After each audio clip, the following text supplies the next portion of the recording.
que nos propone el Señor para ser constructores del reino de los cielos.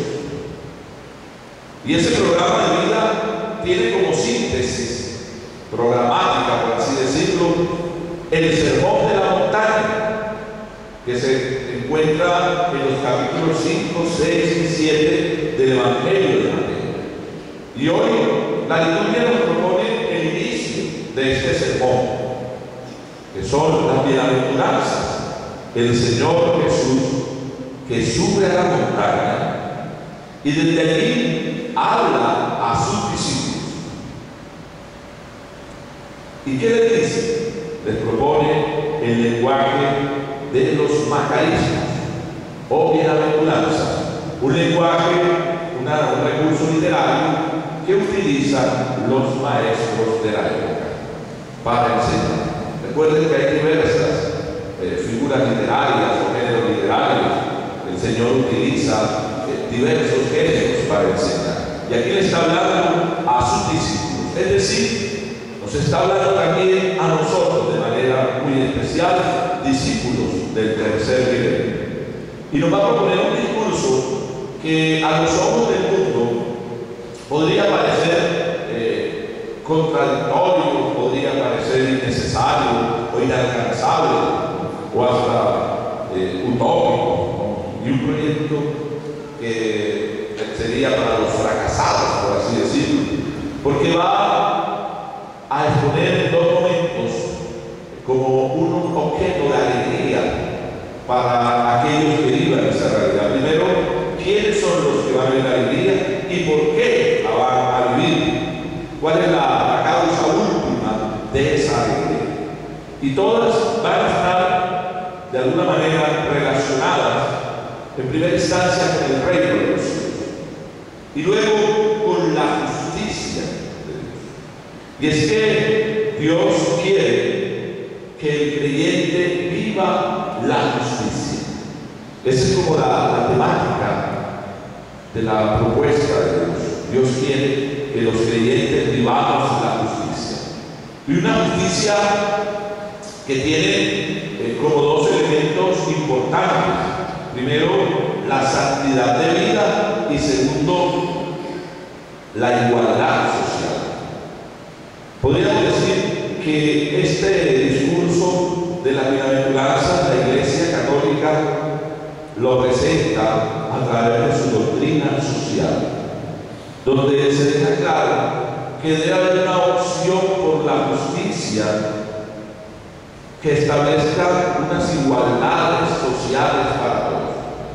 Y es un discurso que muchas veces es difícil de pronunciar en algunas zonas, en algunos sectores, porque no es bien recibido.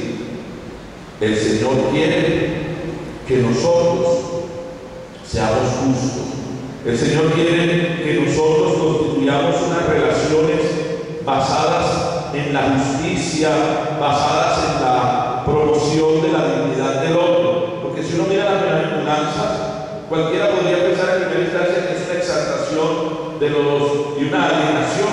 Por ahí decía uno de los maestros de la sospecha que la religión es el opio del pueblo, porque la religión como que eleva al hombre y lo saca de su realidad y no lo ubica, al contrario, en su realidad para transformarla. Y no hay nada más equivocado. La religión no aliena a nadie.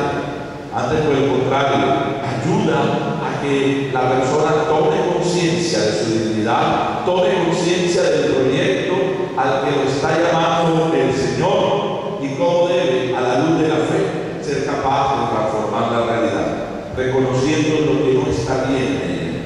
Y el Señor sabe que no está bien el que la brecha entre los ricos y los pobres sea cada vez mayor. Es una existencia permanente de los obispos y de la Iglesia. En el último encuentro, nuevamente citando a Aparecida, nos dicen los obispos que esa brecha entre rico y pobre que anunciaba por allá en el encuentro de Puebla en el año 79, y la memoria no me falla, decía que no solo se mantiene, sino que se ha ampliado. Y además, los pobres son cada vez más numerosos y los ricos son cada vez grupo más reducido. ¿Y es consecuencia de qué? De un sistema injusto, de un sistema basado en el egoísmo, en la acumulación de riquezas, pero no en el pensar en el otro, en una opción por el otro. Si uno constata nuestro país, pongamos de ejemplo a nuestro país, ejemplos concretos, vemos nosotros cómo la situación de los marginados, de los pobres, va en aumento. Los cinturones de miseria de las ciudades son cada vez mayores, golpeados por múltiples factores.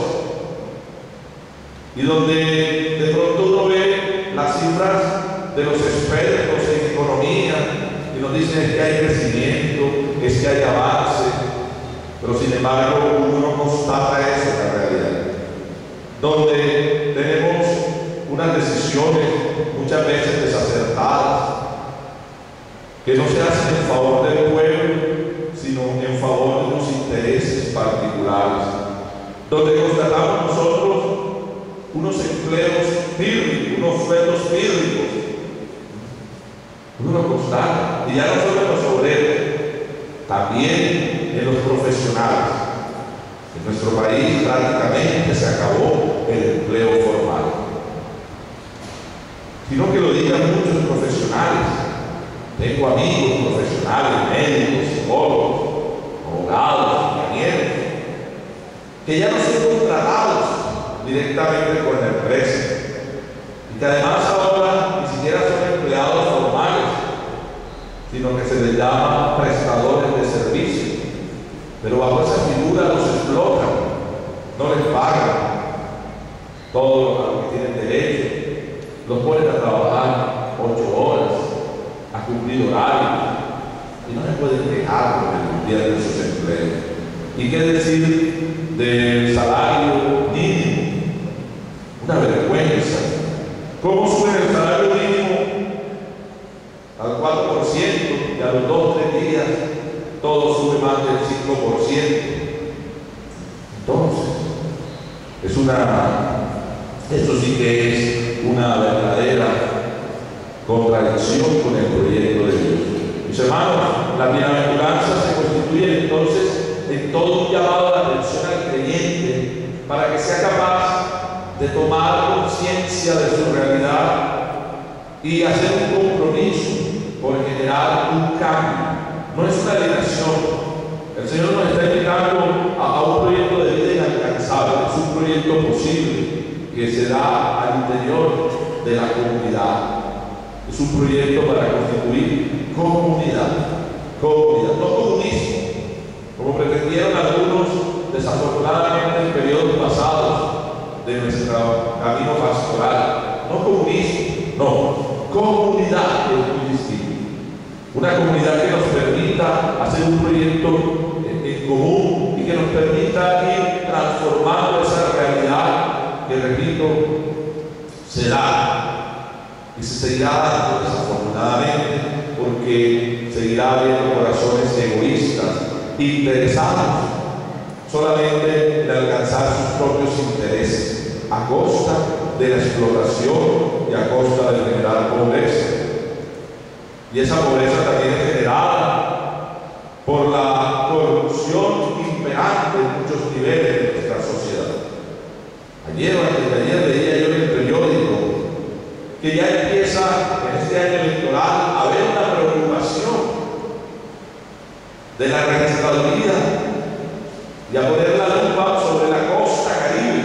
Ayer leía en el periódico, la registraduría piensa que la costa es la zona con más transhumancia electoral. O sea, qué vergüenza. No hemos empezado, apenas estamos entrando ya, la lupa de la registraduría y de los entes está sobre la costa caribe.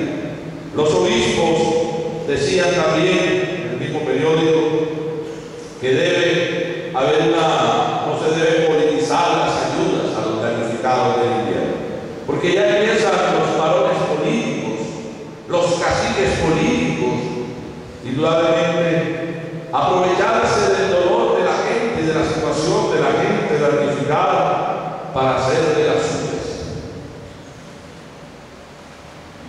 Esos son interrogantes que se van suscitando y que hoy el Señor nos cuestiona precisamente, porque la ayuda a los pobres tiene que ser una ayuda desinteresada, una ayuda institucional sí, pero desinteresada.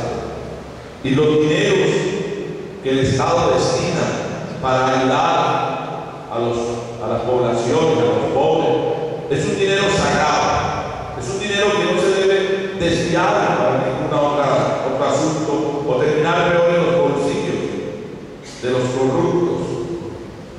La ley debiera ser mucho más dura con los corruptos, pero desafortunadamente los castigos para los corruptos lo hacen, los dictaminan los mismos corruptos. Entonces ellos no se van a echar la soga al cuello, mis hermanos.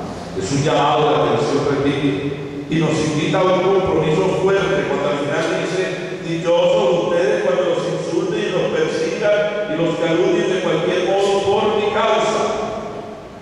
Eso exige el compromiso profético, para el cual el cristiano hoy no quiere comprometerse. Porque es más fácil seguir mi vida sin compromiso, sin poner los pies en la tierra, sin estar dispuesto a empuñar el arado, porque puede encontrar dolor y sufrimiento al final y hasta la propia muerte. ¿Cuántos discípulos del Señor comprometidos con la construcción del reino no han perdido su vida a lo largo de esta historia de la iglesia? Y sobre todo aquí en Colombia, ¿cuántos no han perdido la vida anunciando el Evangelio, trabajando? ¿Cuántos no han tenido que salir huyendo por su compromiso? Perdí gracia a nuestro actual obispo, un hombre perseguido, un hombre que por su valentía profética ha enfrentado amenazas y persecución, pero él está alegre y contento porque su recompensa será grande en el cielo. Así también nosotros tenemos que estar atentos, mis hermanos. Yo creo que la bienaventuranza se constituye en toda una fortaleza para constituir nuestra experiencia de comunidad. Esa es la verdadera comunidad, una comunidad dispuesta a vivir el espíritu de las bienaventuranzas, no el espíritu que nos presenta el mundo, ¿no? Porque miren, aquí nos resalta la pobreza, el mundo nos resalta la riqueza, la acumulación de dinero, de poder. Pensar en la pobreza es estar desfasado. El mundo nos presenta la realidad del placer y del confort. El Evangelio nos presenta la realidad del sufrimiento y del sacrificio. Sufrimiento y sacrificio, ¿no? El mundo nos presenta muchas veces la alegría, el gozo alienante, la alegría de las fiestas, de la abundancia. Por aquí nos presentan la realidad del dolor, de las lágrimas. Nos presentan el mundo nos presenta la abundancia, el consumismo como forma de realización personal. Compre, compre, compre, llénese de cosas innecesarias. Cuando aquí nos dice que hay que tener hambre y sed de la justicia, de la justicia.